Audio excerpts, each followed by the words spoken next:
देश की आर्मी में उनको सत सत सलाम करता हूँ, सल्यूट करता हूँ। अगर देश की आर्मी बॉर्डर पे नहीं है, बीएसएफ बॉर्डर पे नहीं है, आईटीबीपी जो है बॉर्डर पे नहीं है, आर्मी बॉर्डर पे नहीं, तो हम रात को सो भी नहीं सकते। कि 12 सितंबर को मेरी जमानत हुई, जो फालस एफआईआर लॉन्च की थी by the name of the chief justice. सुना होगा 2014-15 में मैंने एक स्कैम उठाया था माता वैष्णो देवी का। बात आर्मी के ऊपर नहीं है, बात आर्मी की शहादत की है। तो मैं समझता हूँ ये जो हमारे वीर जवानों की 5 वीर जवानों की शहादत हुई है, इसको बचाया जा सकता था। मुझे नहीं लगता कि इस बार भाजपा वहाँ पे 90 में से 10 सीटें निकाल पाएगी।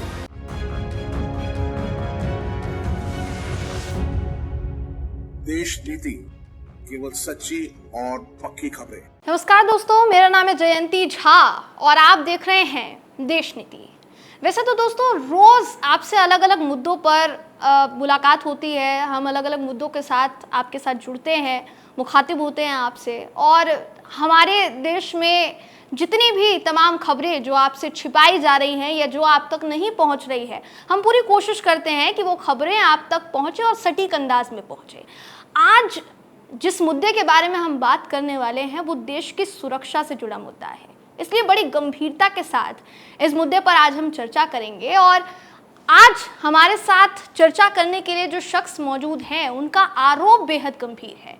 आप कह सकते हैं कि हमारे देश की सरकार पर यह आरोप है और जम्मू कश्मीर की पुलिस पर यह आरोप है। अब आप समझ सकते हैं कि यह आरोप कितना गंभीर होगा, और जब ये स्टोरी या जब ये खबर पूरी पब्लिश होगी या ये खबर हुक्मरानों तक पहुंचेगी तो इसका क्या इफेक्ट हो सकता है, इस बात का अंदाज़ा बेशक हमें भी है। लेकिन क्योंकि देश हित में आवाज़ उठाने का हमने जिम्मा लिया है तो इसलिए हम आवाज़ उठाते रहेंगे। आज जो मुद्दा है वो अनंतनाग में हमारे शहीद हुए जवानों से जुड़ा मुद्दा है। थोड़े समय पहले खबर आई थी, तारीख आपको बताना चाहूँगी, 13 सितंबर को खबर आई थी। तकरीबन रात के 9 बजे खबर आती है कि अनंतनाग में हमारे बड़े बड़े कैडर के जवान, हमारे बड़े बड़े कैडर के जो अधिकारी थे, अफसर थे, वो शहीद हुए हैं। जिसमें अगर मैं नाम की बात करूं तो डीवाईएसपी रैंक के हुमायूं भट्ट थे, इनका नाम शामिल था। कर्नल मनप्रीत सिंह का नाम शामिल था। मेजर आशीष ढोंचक का नाम शामिल था। और भारतीय सेना के सिपाही जो कि घायल हो गए थे या जिनको लापता भी बताया जा रहा था, प्रदीप सिंह, उनका भी 18 सितंबर को बताया गया कि वो भी शहीद हो गए हैं। इनके अलावा और भी जवानों के शहीद होने की खबर जो है वो सामने आ रही थी। तो ये देश के लिए धक्कादायक खबर थी, देश के लिए बहुत झटके वाली खबर थी। लेकिन सबसे बड़ी बात ये है जो कि खबरों में भी आया कि एनकाउंटर के दौरान आतंकियों से भिड़ने के दौरान वो हमारे जो जवान हैं वो शहीद हो गए। यहाँ सबसे ज़रूरी मुद्दा जो उठाने वाले हैं हमारे साथ जो गेस्ट हैं, सबसे पहले तो मैं आपसे उनका परिचय करवा देती हूँ। ये हैं हमारे साथ जम्मू अधिकार मंच के चेयरमैन हैं, लगभग 2010 से जम्मू अधिकार मंच चला रहे हैं, राजकुमार जी। सर आपका बहुत बहुत स्वागत है, बहुत बहुत स्वागत है सर आपका। जयंती जी आपका भी स्वागत है। सबसे पहले देश नीति और आपकी तरफ से उन शहीदों को सत सत प्रणाम जो 13 सितंबर को देश की हिफाजत रक्षा के लिए शहीद हो गए, और उनके परिवारों को मेरी तरफ से, जम्मू के हर नागरिक की तरफ से उनको सत सत प्रणाम। जब 2005 में एक मैटर आया, मैं तब से इस देश की सुरक्षा के हित में कार्य कर रहा हूं, और लगभग हर प्लेटफॉर्म को मैंने टच किया है कि ये एक सिक्योरिटी इशू है, इसके ऊपर कृपया ध्यान दिया जाए और इसकी जांच करवाई जाए कि ये इशू कहाँ से क्रिएट हुआ। क्योंकि हमारे तब से लेके 2005 से पहले भी और 2005 के बाद भी कई वीर जवानों ने वीरगति को प्राप्त किया है। सर मैं अपने दर्शकों को ये बताना चाहूँगी कि राजकुमार जी काफ़ी समय से, तकरीबन इनका कहना है कि इनका अनुभव तकरीबन 25 साल का है, और ये काफ़ी सालों से बहुत सारी परेशानियों से जूझ रहे हैं, सिर्फ और सिर्फ इसलिए क्योंकि ये देश हित में मुद्दा उठा रहे हैं। और इनका सबसे बड़ा मुद्दा, आप कह सकते हैं सबसे बड़ा जिस मुद्दे पर ये लड़ाई लड़ रहे हैं वो है भ्रष्टाचार का मुद्दा। और इनका कहना है कि जम्मू कश्मीर पुलिस में ये जो भ्रष्टाचार है ये बढ़ता चला जा रहा है। तो पहला सवाल जिस पर जो आरोप राजकुमार जी ने लगाया है उस पर पहला सवाल ये है कि सर आपने ये कहा कि 2005 में जिन 6 मिलिटेंट्स को छोड़ा गया था, पहली बात तो छोड़ा गया था, उससे जुड़े सबूत भी आपसे मांगे जाएंगे। और आप ये कह रहे हैं कि जिन आतंकवादियों को छोड़ा गया उन्हीं आतंकवादियों की वजह से आज हमारे 5 जवान तकरीबन शहीद हुए हैं। आप इन आरोपों को किस तरीके से साबित कर रहे हैं, अभी भी कर रहे हैं? किस तरह से आपने अदालत तक आवाज़ पहुंचाने की कोशिश की है और बाकी मुद्दों पर आप किस तरह से अपनी लड़ाई को आगे बढ़ा रहे हैं, हमारे दर्शकों को ज़रा बताइए। देखिए जयंती जी, बात ये है कि जब भी कोई बात होती है वो एविडेंस के ऊपर होती है। जी। 2005 में मेरे पास एक एविडेंस आया था, जम्मू का एक मेन लीड पेपर है, उसमें एक फ्रंट पेज पे खबर आई थी कि 3 बिहार मिलिटेंट्स अमंग 6 अरेस्ट। और जब मैंने इसके ऊपर प्रोसीड किया, लगातार करता रहा, कहीं उस टाइम जम्मू कश्मीर के अंदर जो कमीशन था वो 2009 था आरटीआई का, उसमें सही तरीके से हमको ना तो इन्फॉर्मेशन दी जाती थी, और अगर दी भी जाती थी तो तोड़ मरोड़ के। उसके बाद मैं लगातार कंटिन्यू से मैंने कई बार प्लेटफॉर्म को लिखा, होम डिपार्टमेंट को भी लिखा, और जहाँ तक कि मैंने हॉनरेबल प्रेसिडेंट ऑफ इंडिया को भी लिखा, हाई कोर्ट में भी मैंने रिटर्न में दिया। जो एक प्रोसेस है, पिल का एक प्रोसेस है जिसको हम प्रोसेस एंड प्रोसीजर कहते हैं 1966 के तहत, उसके तहत मैंने कई बार कोर्ट को भी लिखा, सरकार को भी लिखा, होम डिपार्टमेंट को भी लिखा। फाइनली मुझे 2005 के आरटीआई एक्ट के तहत इंफॉर्मेशन मिली कि जो ये 6 मिलिटेंट पकड़े गए थे इनकी एफआईआर नहीं है। मैं बड़ा शॉक्ड हो गया कि अगर इसकी एफआईआर नहीं है तो ये देश की नेशनल सिक्योरिटी के साथ एक बहुत बड़ा खिलवाड़ है। और जो 6 मिलिटेंट छोड़े गए हैं उन्होंने अपनी कोई भी एक पहचान नहीं छोड़ी है, वो किस स्टेज पे जाके देश के साथ गद्दारी कर रहे हैं, कितने लोगों की शहादत हमें सहनी पड़ेगी और वो किस किस दौर से गुजरेंगे, हमें इसका कोई पता नहीं है। लेकिन उसके बाद ना तो कोई सरकार की तरफ से रिएक्शन हुआ, ना कोई कोर्ट की तरफ से रिएक्शन हुआ, और ना ही किसी इन्वेस्टिगेशन एजेंसी ने उसके ऊपर सो मोटो कार्य किया। फाइनली मैंने 3 महीने पहले एक पिल जो थी honourable chief justice of India और honourable chief justice of high court जो है सेक्शन 226 और आर्टिकल 32 के तहत फाइल की। अगर उसके ऊपर सही तरीके से या इन टाइम पे कार्रवाई हो जाती तो मैं समझता हूँ ये जो हमारे वीर जवानों की 5 वीर जवानों की शहादत हुई है इसको बचाया जा सकता था। लेकिन उसके बाद बहुत देरी हो गई। ऑनरेबल प्रेसिडेंट सेक्रेटरीट की तरफ से इंक्वायरी जो है वो इनिशिएट की गई और जम्मू कश्मीर पुलिस को उसको भेजा गया। जम्मू कश्मीर की पुलिस ने सीआरपीसी 161 के तहत मेरे बयान लेने की कोशिश की, लेकिन मेरा ऑब्जेक्शन आया कि ये जो कंप्लेंट है, ये जो कम्युनिकेशन है, ये जम्मू कश्मीर पुलिस के खिलाफ है, क्योंकि वो जो मिलिटेंट है विदाउट एफआईआर डॉक्यूमेंट के तहत जो छोड़े हैं वो जम्मू कश्मीर की पुलिस ने छोड़े हैं। तो आप बीइंग ए अक्यूज्ड ट्रीट कर रहे हैं, आप इसकी जांच नहीं कर सकते, जबकि देश के पास काफ़ी सारी जो नेशनल एजेंसी हैं इन्वेस्टिगेशन की वो हैं, जिसमें प्रायोरिटी पे जो मिलिटेंसी या देश के अगेंस्ट कार्रवाई करते हैं वो एनआईए है।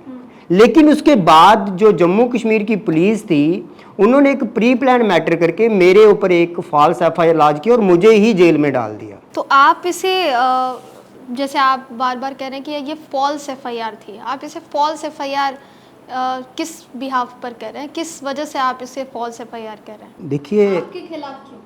मेरे खिलाफ इसलिए वही है कि मैं हमेशा डॉक्यूमेंट्स के साथ और कानून के तहत चलता हूं। मैं अगर कानून का एक सुप्रीम कोर्ट का एक एक्ट है जिसको हम प्रोसेस एंड प्रोसीजर 1966 कहते हैं, उसके बीच में एक प्रोविजन है that is the letter petition. Letter petition एक ऐसी चीज़ है कि कोई गरीब है या कोई छोटा सा आदमी है, वो जो लर्न काउंसिल नहीं कर सकता है, लर्न काउंसिल नहीं एडमिट कर सकता, तो उसको जो हॉनरेबल सुप्रीम कोर्ट की लीगल सर्विस कमेटी है उसको लर्न काउंसिल प्रोवाइड करवाती है, या कि हॉनरेबल चीफ जस्टिस जो होते हैं वो उसको बीइंग ए पिल ट्रीट करते हैं। अगर 3 महीने पहले इसको सही टाइम पे पिल को ट्रीट कर लिया जाता, मैंने बार बार कहा कि इन 5 शहीदों की शहादत को बचाया जा सकता था। लेकिन ना तो आर्टिकल 32 को सुप्रीम कोर्ट के पोर्टफोलियो ने ट्रीट किया और ना ही हाई कोर्ट के जो पोर्टफोलियो थे उन्होंने 226 के तहत इसको ट्रीट किया। जबकि देश हित का मुद्दा था, ये दोनों प्रोविजन जो थे, अगर ये पिल को ट्रीट नहीं कर सकते थे, गाइडलाइन के बाहर था, तो ये किसी इन्वेस्टिगेशन एजेंसी को ये मैटर जो है फॉरवर्ड किया जा सकता था। आपने यहाँ पर अपने दर्शकों को मैं बताना चाहूँगी कि हमारे साथ बहुत सी जानकारी राजकुमार जी ने शेयर की और ये जो जानकारी है इसमें बहुत से चौंकाने वाले खुलासे हैं। पहली जानकारी इन्होंने शेयर की कि आईपीएस मुकेश सिंह, जो कि इनकी जानकारी के मुताबिक 2005 में एसएसपी जम्मू रहे, उसके बाद इनकी जानकारी के मुताबिक वो एनआईए में भी रह चुके हैं। आईजीपी रहे, इसके बाद वो जम्मू कश्मीर पुलिस में, और फिर जेएंडके पुलिस में एडीजीपी रहे। इनका ये कहना है कि आईपीएस मुकेश सिंह की इन्वॉल्वमेंट है इन आतंकियों को छोड़ने के पीछे। क्या मैं सही कह रही हूँ सर? देखिए, जो डॉक्यूमेंट कह रहा है, जो मेरे पास डॉक्यूमेंट है, ये पुलिस का डॉक्यूमेंट है, ये ना तो चैनल का डॉक्यूमेंट है और ना ये मेरा पर्सनल डॉक्यूमेंट है। ये एक आईपीएस ऑफिसर का ही डॉक्यूमेंट है जिसमें उन्होंने क्लियर कहा है कि इसके रिगार्डिंग हमने कोई भी एफआईआर जो है वो लॉन्च नहीं की है, जबकि एज फार स्टोरी देखा जाए तो इसमें कुछ रिकवरी हुई है। रिकवरी के साथ साथ इन्होंने कुछ कैश जो है वो रिकवर किया और कुछ गाड़ियां जो है रिकवर की हैं। अभी मैंने आपके माध्यम आपके चैनल पे एक पास जो है वो मैंने सेंड किया हुआ है, वो पास जो जारी किया हुआ है वो विदाउट व्हीकल नंबर दिया हुआ है, जबकि पास जो होता है वो सिर्फ एक गाड़ी के लिए होता है, ना कि 10 गाड़ियों के लिए होता है। तो मेरे जो डॉक्यूमेंट्स जो शो कर रहे हैं, इन्हीं की क्लिप के मुताबिक भी जो है वो पुलिस के ऊपर सोर्सेज के ऊपर एलिगेशन है, और जो पुलिस का डॉक्यूमेंट है वो क्लियर कर रहा है कि आपने 6 मिलिटेंट पकड़े, लेकिन वो एफआईआर नहीं है। जबकि स्टार्टिंग में अगर आपको डाउट था तो तब भी आपकी 174 सीआरपीसी की एफआईआर जो बनती थी, लेकिन शायद पुलिस ने उसकी की नहीं। जी, तो इनका कहना है कि 6 मिलिटेंट्स जो छोड़े गए, उन मिलिटेंट्स को लेकर अखबार में खबर छपी है बाकायदा। ये भी उन खबरों में लिखा हुआ है, वहाँ का एक रीजनल न्यूज़पेपर है जिसका हवाला ये दे रहे हैं, और इन्होंने उसी न्यूज़पेपर की कटिंग के हवाले से न्यूज़पेपर में भी पीआईएल दाखिल की है, बहुत माफ़ कीजिएगा, सुप्रीम कोर्ट में भी पीआईएल दाखिल की है और वहाँ की हाई कोर्ट में भी पीआईएल दाखिल की है, सिर्फ ये कहते हुए कि ये जो 6 मिलिटेंट छोड़े गए, सबसे बड़ी बात यह है कि इनके खिलाफ किसी तरीके की कोई एफआईआर जम्मू कश्मीर पुलिस ने नहीं की है। जब इन्होंने ये पता लगाने की कोशिश की कि क्या वाकई में 6 मिलिटेंट्स जो हैं वो पकड़े गए थे, और अगर पकड़े गए थे तो वो कहाँ हैं, उनको छोड़ा क्यों गया, जब इन्होंने ये पता लगाने की कोशिश की तो आधे से ज़्यादा जानकारी जो है इनको नहीं मिल पाई, और अभी भी ये उसके लिए जांच करवाने के लिए, इस न्यूज़पेपर के एक खबर के हवाले से जांच करवाने के लिए सुप्रीम कोर्ट और हाई कोर्ट तक गए हैं। सबसे बड़ा सवाल यहाँ पर देखिए ये खड़ा हो रहा है सर कि आपने ना सिर्फ आईपीएस मुकेश सिंह का नाम लिया है, बल्कि आपने एलजी मनोज सिन्हा का भी नाम लिया है, और राजकुमार जी का कहना है कि एलजी मनोज सिन्हा, जो कि आप समझ सकते हैं कि केंद्रीय नेतृत्व द्वारा नियुक्त किए जाते हैं एलजी, वो भी जम्मू कश्मीर का तो पूरा कहा जा सकता है कि पूरा जो अधिकार क्षेत्र है वो केंद्र सरकार के पास है। तो एलजी मनोज सिन्हा का सीधा सा संबंध है मुकेश सिंह से, जिनका नाम थोड़े समय पहले आ रहा था, आईपीएस मुकेश सिंह, और आईपीएस मुकेश सिंह ने की इन्वॉल्वमेंट है उन आतंकियों को छोड़ने में, ऐसा आरोप है। सर, इस आरोप को आप किस बिना पर लगा रहे हैं, हमारे दर्शकों को बताइए। देखिए जयंती जी, मैंने आपको पहले कहा कि मेरी पर्सनल निजी तौर पे किसी के साथ कोई जाति दुश्मनी नहीं है, ना सरकार के साथ है, ना आईपीएस कैडर के साथ है, और ना ही जम्मू कश्मीर पुलिस के साथ है। जम्मू कश्मीर पुलिस के साथ मैं पिछले 25 साल से लड़ रहा हूँ, और मेरे पास 10,000 पेज का डोजर मौजूद है, जो मैं चैनल को भी दे सकता हूँ। अगर सरकार चाहे, इन्वेस्टिगेशन एजेंसी चाहे, तो मैं जम्मू कश्मीर पुलिस के खिलाफ इतने एविडेंस दे सकता हूं सरकार को कि वो मैं कटघरे में खड़ा करूं। आपने बात की एलजी मनोज सिन्हा जी की, जब भी मैं कोई डॉक्यूमेंट्स जुडिशरी को या सरकार को भेजता हूं तो उसके जो मनोज सिन्हा जी हैं, जहाँ राजभवन का पोर्टल है, उसके ऊपर भी मैं सेम जो है वो कॉपी भेजता हूं। अगर मनोज सिन्हा जी एलजी जम्मू कश्मीर के हैं और जम्मू कश्मीर सरकार की वो नुमाइंदगी कर रहे हैं, उनके पास एक्शन के लिए 100 मोटो पावरें होती हैं, जबकि हर मेल उनको जाती है। इनफैक्ट क्या आपकी जानकारी के लिए और जम्मू कश्मीर की जनता के लिए मैं बता दूं, मैं कम से कम 15 लेटर लिख चुका हूं फॉर अपॉइंटमेंट विद एलजी, लेकिन आज तक मुझे उसकी कोई भी मुलाकात के लिए समय नहीं दिया गया। मेरा एलिगेशन जो है मुकेश सिंह के ऊपर चेयर के तहत है। एक तो वो एसएसबी थे, दूसरा ये 6 मिलिटेंट रेड हैंडेड पकड़े गए हैं। आप स्टोरी को पकड़ेंगे तो रेड हैंडेड है, 3 लाख की कैश पकड़ी गई है, 20,000 रुपया जो अकाउंट से पकड़ा गया, और साथ में 2 गाड़ियां पकड़ी गई हैं। लेकिन स्टोरी के मुताबिक ना किसी का नाम है और ना ही कोई फोटोग्राफी है, जबकि मिलिटेंट अगर एक भी पकड़ा जाता है तो मेरे ख्याल से फोटोग्राफ जो है साथ में होती है।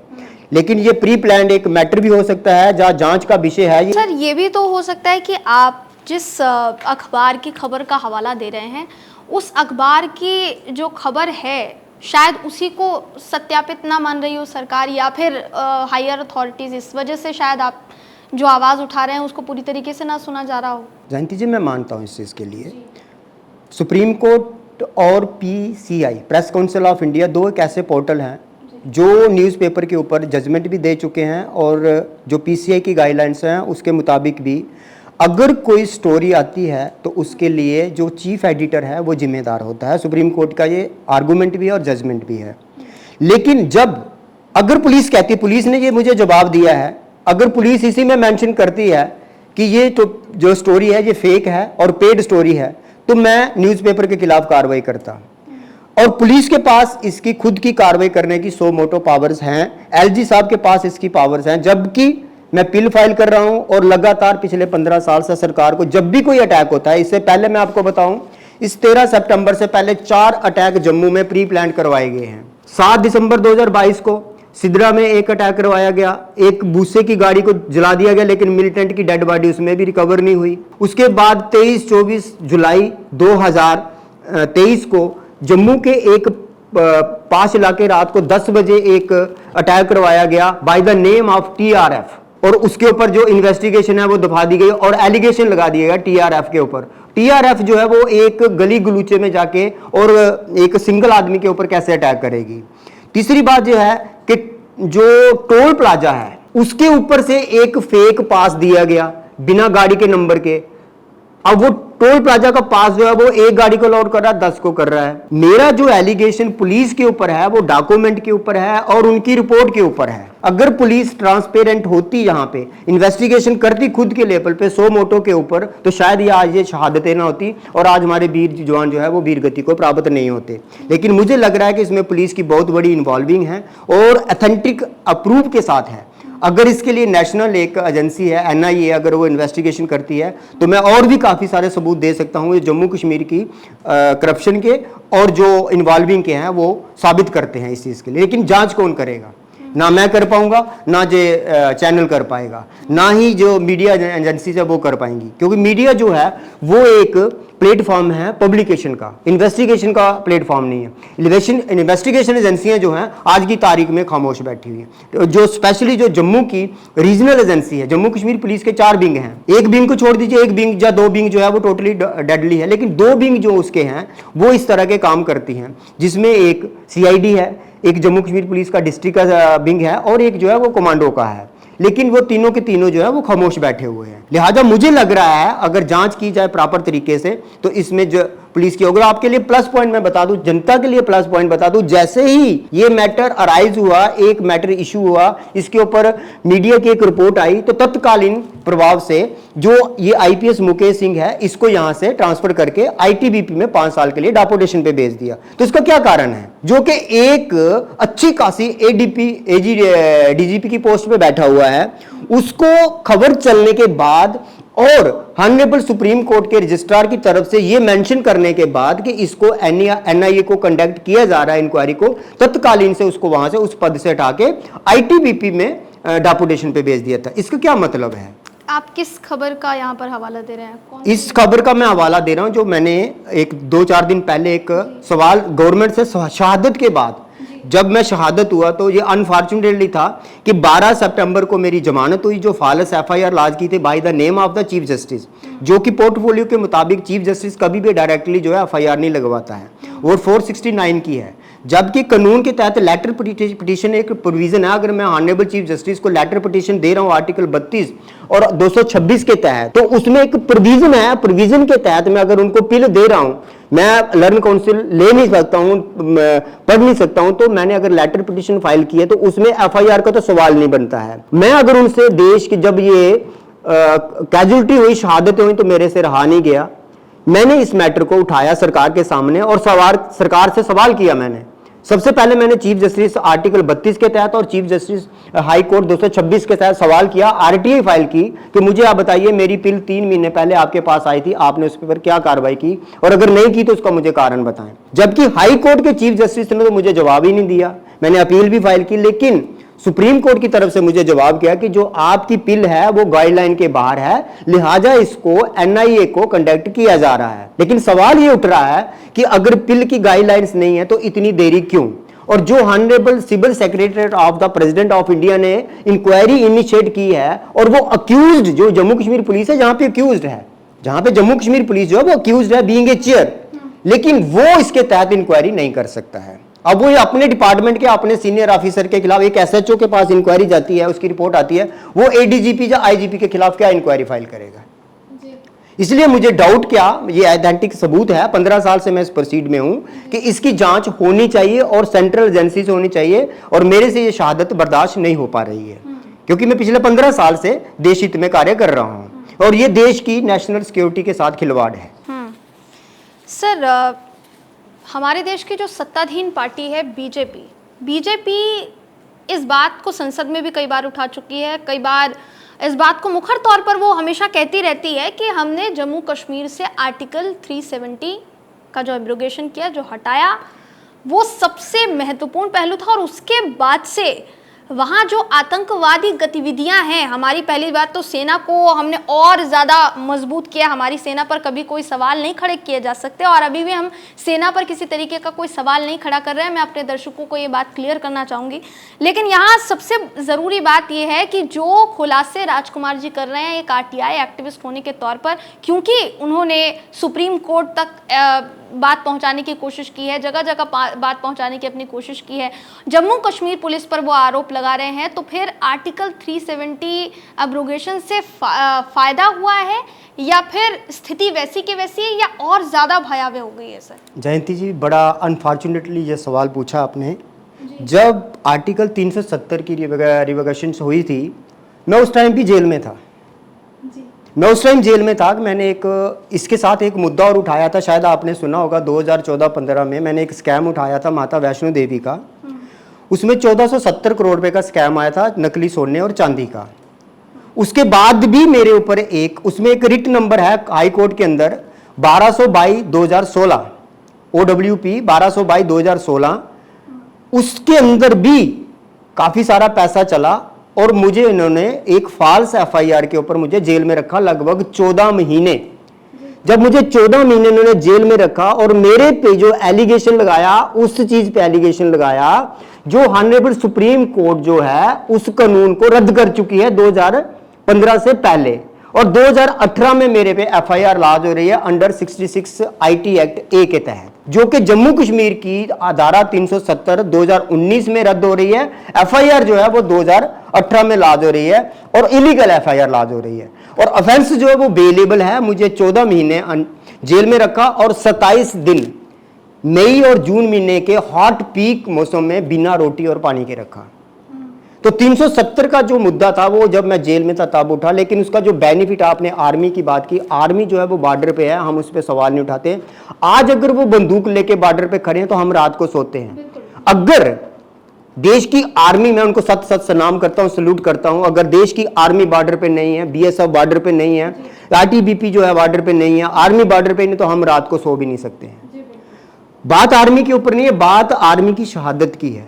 इस बार जो शहादत हुई है वो मतलब अनफॉर्चुनेटली कि एक डीवाईएसपी का रैंक का जो अधिकारी शहीद हुआ है। अदरवाइज मुझे लगता है कि ये आर्मी का मुद्दा होता। मैंने आपकी जानकारी के लिए बता दूं, मैंने ऑनरेबल चीफ आर्मी जो है उसको भी कांटेक्ट किया है इसके मुद्दे के ऊपर। जो आर्मी है उसकी बात को दबाया जाता है और दबाया जाता है वहां पे। इस बार जो डीवाईएसपी आया तो ये मुद्दा थोड़ा बाहर आ गया, अदरवाइज शायद इसको भी दबा दिया जाता और शायद आम आज जो पहले अटैक हुए उसकी तरह ये दबा दिया जाता था। आर्टिकल 370 की जो बात है वो एक कोर्ट का इशू है, सब जुडिशियल मैटर है। ऑनरेबल सुप्रीम कोर्ट की हियरिंग हो चुकी है और उसका जो जजमेंट है, ऑर्डर जो है उसको रिजर्व कर लिया है। उसमें मैं कोई टिप्पणी नहीं करना चाहता हूं क्योंकि सब जुडिशियल मैटर है। कितना नफा है कितना नुकसान है वो जजमेंट के बाद आएगा, वो तो ऑनरेबल सुप्रीम कोर्ट उसको बाज कर रहा है और constitutional bench before the honourable chief justice उसको ट्रीट कर रहा है। मैं उसमें कोई टिप्पणी कशाकनी नहीं करना चाहूंगा, लेकिन नफा नुकसान जो है वो इस जजमेंट के बाद क्लियर हो जाएगा। जी, तो आर्टिकल 370 पे हमने सर से बात की और उनसे जानने की कोशिश की कि वहाँ की स्थिति अभी क्या है। हालांकि क्योंकि ये मामला अभी फ़िलहाल सुप्रीम कोर्ट में है, माननीय अदालत में है, तो इसलिए हम ज़्यादा इस पर चर्चा या टीका टिप्पणी नहीं करना चाहेंगे। लेकिन देखिए, सवाल सीधा सा उठता है क्योंकि हमारे देश की सरकार 2024 के लोकसभा चुनाव के लिए सबसे अहम मुद्दा यही मानती है कि हमने जम्मू कश्मीर से आर्टिकल 370 का खात्मा कर दिया और उसके बाद वहाँ के लोग जो है वो बहुत सुरक्षित हो गए हैं, वहाँ के लोग, वहाँ पर खुशहाली आ गई है, वहाँ माहौल चेंज हो चुका है। लेकिन जिस तरह के आरोप जम्मू कश्मीर पुलिस पर लग रहे हैं, इसके बाद कई तरीके के सवाल उन दावों पर खड़े हो रहे हैं जिस तरीके के दावे हमारे देश की सरकार करती है। सबसे बड़ी बात सर यहाँ पर ये मैंने राजकुमार जी से जानने की कोशिश की थी कि अभी इस वक्त जम्मू और कश्मीर में माहौल क्या है। जम्मू और कश्मीर में माहौल, क्योंकि देखिए चुनाव अभी तक वहाँ पर हुए नहीं हैं और चुनाव के लिए भी डेट फाइनलाइज हुई नहीं है, बहुत ज़्यादा उसके लिए भी मशक्क़त करनी पड़ रही है, सुप्रीम कोर्ट तक जाना पड़ रहा है, वहाँ तक आवाज़ उठानी पड़ रही है। अगर वहाँ चुनाव होते हैं सर, तो क्या वहाँ की जनता भारतीय जनता पार्टी से आपको कनेक्टेड लग रही है?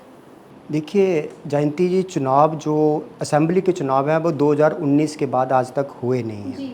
उसके लिए सुप्रीम कोर्ट ने इलेक्शन कमीशन ऑफ इंडिया से डेडलाइन नोटिस किया हुआ है। तो जो हमारे एक पूर्व मंत्री थे हर्षदेव सिंह जी, उन्होंने एक रिट फाइल पिटीशन फाइल किया है, उसका भी कोई जो आया नहीं है। लेकिन अगर बात करूं मैं जनता के जजमेंट और सेंटिमेंट्स की, मैं फिर वहीं पे आके रुक रहा हूं कि जो जम्मू कश्मीर की पुलिस और एडमिनिस्ट्रेशन है, ऑलमोस्ट जो वहाँ पे इस टाइम का कैडर है वो आईएएस और आईपीएस जो है वो ऑलमोस्ट बाहर का है। जम्मू के जो हालात इस टाइम पर सरकार के हित की बात करें तो स्कैम जो है वो डेली कोई ना कोई स्कैम आ रहा है।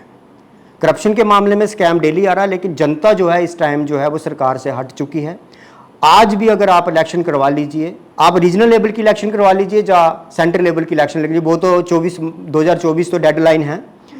लेकिन जो असेंबली इलेक्शन है, मुझे नहीं लगता कि इस बार भाजपा वहाँ पे 90 में से 10 सीटें निकाल पाएगी। जो जनता का ओपिनियन है, हाँ अगर ईवीएम या बीपीएपीटी के तहत कोई धांधलेबाजी जो पहले होती है तो वो होती है, जो मैंने पहले पकड़ी थी। I by also contested candidate of Lok Sabha. जब काउंटिंग हो रही थी तो कैंडिडेट को भी काउंटिंग में जाने नहीं दिया गया था। 2014 की इलेक्शन में जो वहां के कैंडिडेट थे उनको भी काउंटिंग रूम में नहीं जाने दिया गया। अब आप सोच सकते हैं कि कितने बड़े लेवल की वहां पे धांधली हुई होगी। तो बात आप जनता के मुद्दों की बात करें, जनता जम्मू की मैं बात करूं, कश्मीर का भी वही हालात है। जम्मू की मैं बात करूं अगर, तो जम्मू की जनता जो है आज बहुत ही परेशान है। स्पेशली करप्शन एक ऐसा मुद्दा बन चुका है जम्मू कश्मीर के अंदर कि आप जीरो टॉलरेंस की बात कर रहे हैं।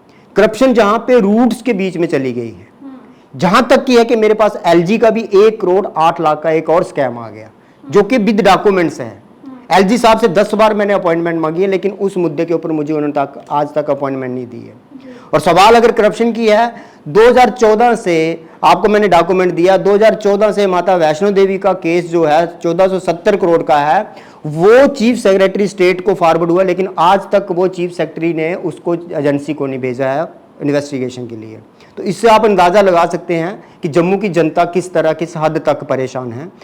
चुनाव की, असेंबली चुनाव की बात करूं, जब भी ऑनरेबल सुप्रीम कोर्ट या election commission of India judgement देगा या डायरेक्शन देगा तो मुझे नहीं लगता कि इलेक्शन रुक पाएगी। लेकिन आज की तारीख में जो जनता का ओपिनियन है, जनता का रुख है, वो भाजपा के बहुत ज्यादा खिलाफ है। अभी लेटेस्ट एक इशू आता है टोल प्लाजा का, आपने शायद सुना होगा, तो जनता जो है वो बीजेपी के खिलाफ है। राजकुमार जी का ये भी कहना है साफ सीधे तौर पर कि अगर इस पूरे मामले की जांच, क्योंकि वो एनआईए से कराने की पूरी कोशिश कर रहे हैं कि एनआईए तक बात पहुंचे, हमारे देश की सरकार तक बात पहुंचे, अगर सरकार इस पर किसी तरीके की कोई कार्यवाही नहीं करती है या फिर ये जो पूरा मामला है ये ठंडे बस्ते में डाल दिया जाता है, तो वो तब भी अपनी लड़ाई जो है शांत नहीं रखेंगे, उस लड़ाई को आगे जारी रखेंगे। और उस लड़ाई के लिए उनका कहना है कि वो 25 सितंबर को जंतर मंतर पर आमरण अनशन करने के लिए जा रहे हैं और उस अनशन के तहत आप समझ सकते हैं सब तक वो बात पहुंचाने की कोशिश करेंगे। देखना ये होगा कि सरकार तक वो बात पहुंचती है या फिर नहीं।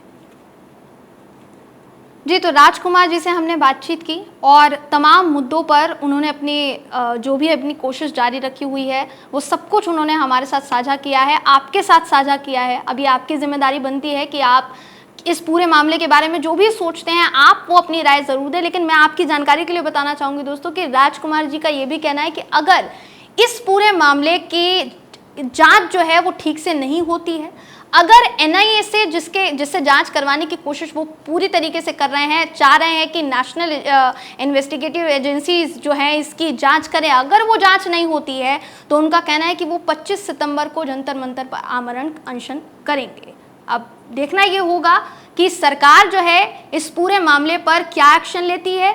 अगर वो ये वीडियो, अगर ये पूरा इंटरव्यू सरकार तक पहुंचता है तो हमारी पूरी गुजारिश है कि यहाँ बिना राजनीति करे देश के हित में, देश की सुरक्षा का ध्यान रखते हुए, सारे पहलुओं का ध्यान रखते हुए एक्शन लिया जाए, कार्यवाही की जाए, क्योंकि मुद्दा देश की सुरक्षा का है और उसके साथ समझौता नहीं किया जा सकता। बहुत बहुत शुक्रिया सर आपका, आप हमारे साथ जुड़े, बहुत बहुत शुक्रिया सर। तो दोस्तों फिर मुलाकात होगी आपसे किसी ऐसे ही नए इंटरव्यू के साथ या किसी ऐसी ही बातचीत के साथ, किसी ऐसे ही ज़रूरी मुद्दे के साथ। तब तक के लिए देखते रहिए देश नीति। धन्यवाद।